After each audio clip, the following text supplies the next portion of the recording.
Hello बच्चों, चलिए प्रश्न को देखते हैं। प्रश्न है सृजन यहाँ पर यानी कथन दिया गया है, वात्य भट्टी में डाला गया लाइम स्टोन अपघटित होकर कैल्शियम ऑक्साइड प्रदान करता है जो गलित अवस्था में धातुमल बनाता है तथा लोहे से अलग हो जाता है। वहीं पर रीजन यानी कारण हमें दिया गया है, वात्य भट्टी से प्राप्त आयरन में 4% कार्बन तथा अनेक अशुद्धियों जैसे सल्फर, फास्फोरस, सिलिकॉन, मैग्नीज आदि होते हैं। तो यहाँ पर हमें विकल्प दिए गए हैं। विकल्प A, both A and R true and R is the correct explanation of A. B दिया गया है both A and R true but R is not the correct explanation of A. C दिया गया है A is true but R is wrong. D दिया गया है A is false but R is true. E दिया गया है both A and R false. तो देखिए यहाँ पर बात करें प्रश्न की मुख्य अवधारणा की। मुख्य अवधारणा अवधारणा तो देखिए यहाँ पर वात्या भट्टी का प्रयोग क्यों किया जाता है। वात्या भट्टी ये किया जाता है आयरन को उसके ऑक्साइडों से शुद्ध करने के लिए।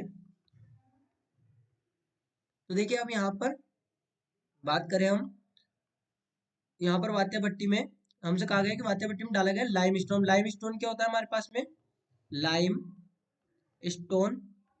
तो लाइम स्टोन हम जानते हैं हमारे पास में चूना पत्थर होता है, चूना पत्थर जिसे हम कहते हैं कैल्शियम कार्बोनेट। अब देखिए होता क्या है कि जो कैल्शियम कार्बोनेट है, ये कैल्शियम कार्बोनेट जब विघटित होता है, जब इसको गर्म करेंगे विघटित होगा, ये बनाया calcium oxide plus carbon dioxide. अब यहाँ पर क्या होगा कि जो हमारे पास में कैल्शियम ऑक्साइड है, कैल्शियम ऑक्साइड ये क्या करेगा कि जो यहाँ पर आयरन को उसके ऑक्साइडों से शुद्ध कर रहे हैं, और साथ में यहाँ पर कुछ अशुद्धियां भी उपस्थित होगी जैसे सिलिकॉन डाइऑक्साइड। इसके अलावा भी कुछ अशुद्धियां होगी। तो हम यहाँ पर सिलिकॉन डाइऑक्साइड की यदि बात करें तो सिलिकॉन डाइऑक्साइड के साथ जब कैल्शियम ऑक्साइड क्रिया करेगा तो ये यहाँ पर क्या निर्मित करेगा, ये बनाया कैल्शियम सिलिकॉन डाइऑक्साइड। यानी कि ये हमारे पास में क्या है, ये हमारे पास में धातुमल ये हमारे पास में धातुमल बनेगा।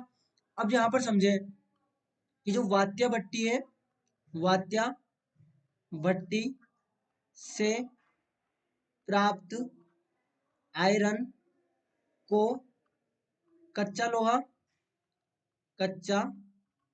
लोहा या पिग आयरन कहा जाता है, जिसमें कि आयरन तो हो गई होगा plus 4% carbon plus sulphur, phosphorus, silicon और मैग्नीज ये धातुएं यहाँ पर होगी। अब यहाँ पर समझे हम यहाँ पर समझे कि हमें अभिकथन क्या दिया गया है, ये हमारे पास में है अभिकथन और ये हमारे पास में क्या है, ये कारण या तर्क इसको हम कहेंगे। तो अब देखिए हमें यहाँ पर अभिकथन क्या दिया गया है, वात्य भट्टी में डाला गया लाइम स्टोन यानी कि कैल्शियम कार्बोनेट अपघटित होकर कैल्शियम ऑक्साइड देता है, तो हाँ देता है। जो गलित अवस्था में धातुमल बनाता है तथा लोहे से अलग हो जाता है, तो हाँ धातुमल बनाएगा और लोहे से अलग हो जाएगा। तो ये तो हमारे पास में सही हो गया। उसके बाद में रीजन दिया गया, वात्य भट्टी से प्राप्त आयरन में लगभग 4% कार्बन तथा अनेक अशुद्धियां जैसे सल्फर, फास्फोरस, सिलिकॉन और मैग्नीज होती है।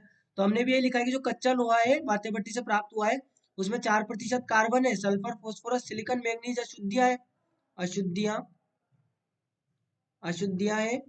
तो हम यहाँ पर क्या कहेंगे कि जो हमें दिया गया कथन है वो भी सत्य है, और जो यहाँ पर रीजन यानी कारण या तर्क दिया गया है ये भी सत्य है हमारे पास में। लेकिन अब यहाँ पर समझे हमसे क्या कहा गया है विकल्प ए में कि A and R true and R is the correct explanation of A, यानी कि जो हमारा कारण है या तर्क है वो अभिकथन की सही व्याख्या कर रहा है।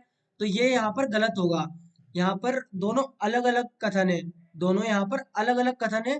ये यहाँ पर जो हमारे पास में रीजन दिया गया है, कारण दिया गया है, ये अभिकथन की सही व्याख्या नहीं कर रहा। सही है, रीजन यहाँ पर सही है।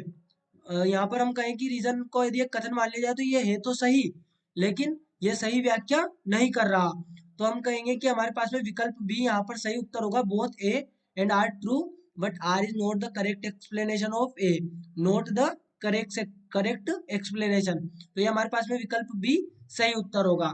तो बच्चों आशा करते हैं आपको प्रश्न समझ आया होगा। धन्यवाद।